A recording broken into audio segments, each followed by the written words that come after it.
দর্শকের পর্যায়ে ঠাকুরগাঁও থেকে আমাদের সাথে যোগ দিচ্ছেন ফাতেমা ছোকরা। ছোকরা, আজ সারাদিন আসলে মোটামুটি সব দর্শকের চোখ ছিল ঠাকুরগাঁয়ের দিকে, কারণ ঠাকুরগাঁয়ে যে ঘটনাটি ঘটলো, প্রথমে আমরা শুনলাম যে তার কাছে 50 লাখ টাকা পাওয়া গেছে বলে তিনি মানে তার কাছে আছে বলে তিনি দাবি করেছিলেন। এখন সেই অঙ্কটা গিয়ে 74 লাখে ঠেকেছে। এছাড়া আর কি জানা যাচ্ছে যে এই টাকাটা আসলে তিনি কেন নিচ্ছিলেন, এবং প্রথমে যে তারা বলছিলেন যে ব্যবসার কাজে নিয়ে যাচ্ছিলেন, সেই বক্তব্য থেকে কি তারা সরে এসেছেন কিনা বা নতুন কোনো তথ্য আছে কিনা আপনার কাছে? হোয়াইট প্লাস প্রো সেনসিটিভ স্কয়ারে মাঠের বাইরেও তো আমরা এভাবে দেশপ্রেম দেখাতে পারি। হ্যাঁ দোলা, মূলত আমি একটু জানিয়ে রাখি যে ঠাকুরগাঁয়ের প্রতি চোখ শুধুমাত্র আজকের ঘটনাকে কেন্দ্র করে নয়, ঠাকুরগাঁয়ে এই ভোটকে কেন্দ্র করেই কিন্তু সার্বক্ষণিক দৃষ্টি থাকবে। কারণ ঠাকুরগাঁয়ে দুই জামাত এবং বিএনপি দুজনেই কিন্তু হেভিওয়েট প্রার্থী। বিএনপির যিনি মহাসচিব মির্জা ফখরুল ইসলাম আলমগীর, তিনিও এই আসনটি থেকে লড়ছেন, এবং সাবেক শিবিরের সভাপতি দেলোয়ার হোসেন জামাতে ইসলামের পক্ষে কিন্তু এই আসনটি থেকে লড়ছেন। তো আজকের যে ঘটনাটি দোলা ঘটেছে, সেটা কিন্তু জামাত বারবারই বলছে যে এটি তার ব্যক্তিগত টাকা এবং ব্যবসার টাকা। তিনি ঢাকায় গিয়েছিলেন এবং ঢাকা থেকে আসা তিনি ঠাকুরগাঁয়ে নিয়ে আসছিলেন এই ব্যবসার টাকা, এবং এই কারণে কিন্তু একটি সংবাদ সম্মেলনও কিন্তু করেছে জেলা জামায়াতে ইসলাম।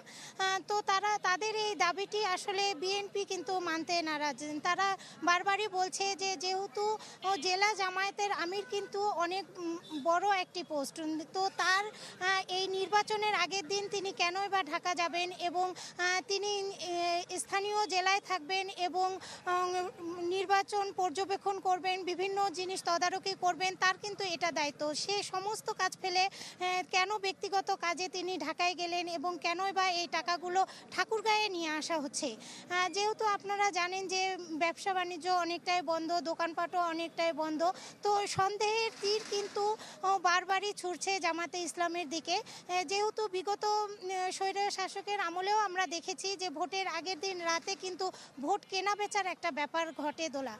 তো এই কারণে কিন্তু বারবারই বিএনপি, এবং আমি এখানকার বিএনপির পৌর সভাপতি যিনি শরীফুল ইসলাম শরীফ, তার সঙ্গে কথা বলেছি। তিনি বারবারই বলছেন যে এটা একটা পূর্ব পরিকল্পিত ছিল আর কি জামাতে ইসলামের। এবং গতকাল ঠাকুরগাঁয়ে কিন্তু বিএনপির মহাসচিব মির্জা ফখরুল ইসলাম আলমগীরও বলেছেন যে জামাতে ইসলাম খুবই কৌশলী একটি দল, এবং তারা সবসময় ধর্মকে ব্যবহার করে।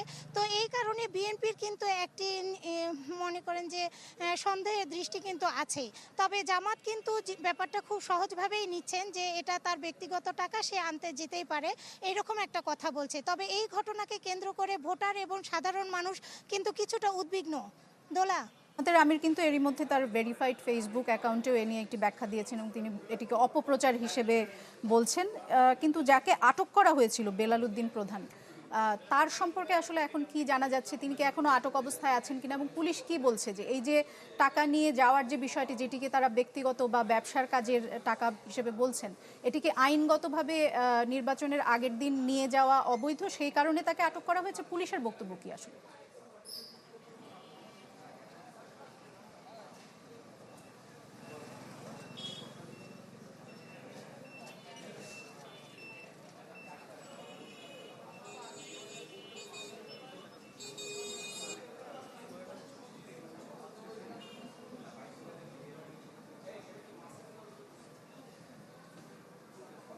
আমার মনে হয় প্রশ্নটি শুনতে খানিকটা অসুবিধা হয়েছে ফাতেমা। যেহেতু ঘটেছে সৈয়দপুর বিমানবন্দরে, সে এবং নীলফামারী পুলিশ কিন্তু এই তাকে আটক করেছে। মূলত তারাই আসলে বলতে পারবে যে এটি তারা কিভাবে দেখছেন, এবং তদন্ত করে পরবর্তীতে হয়তো জানাবেন। কিন্তু এখন পর্যন্ত শুধু এই ঘটনার সত্যতাটুকুই স্বীকার করেছে নীলফামারী পুলিশ সুপার শেখ জাহিদুল ইসলাম, কিন্তু বিস্তারিত কোনো তথ্য কিন্তু আমাদেরকে দেয়নি। জি, অসংখ্য ধন্যবাদ আপনাকে। ধন্যবাদ।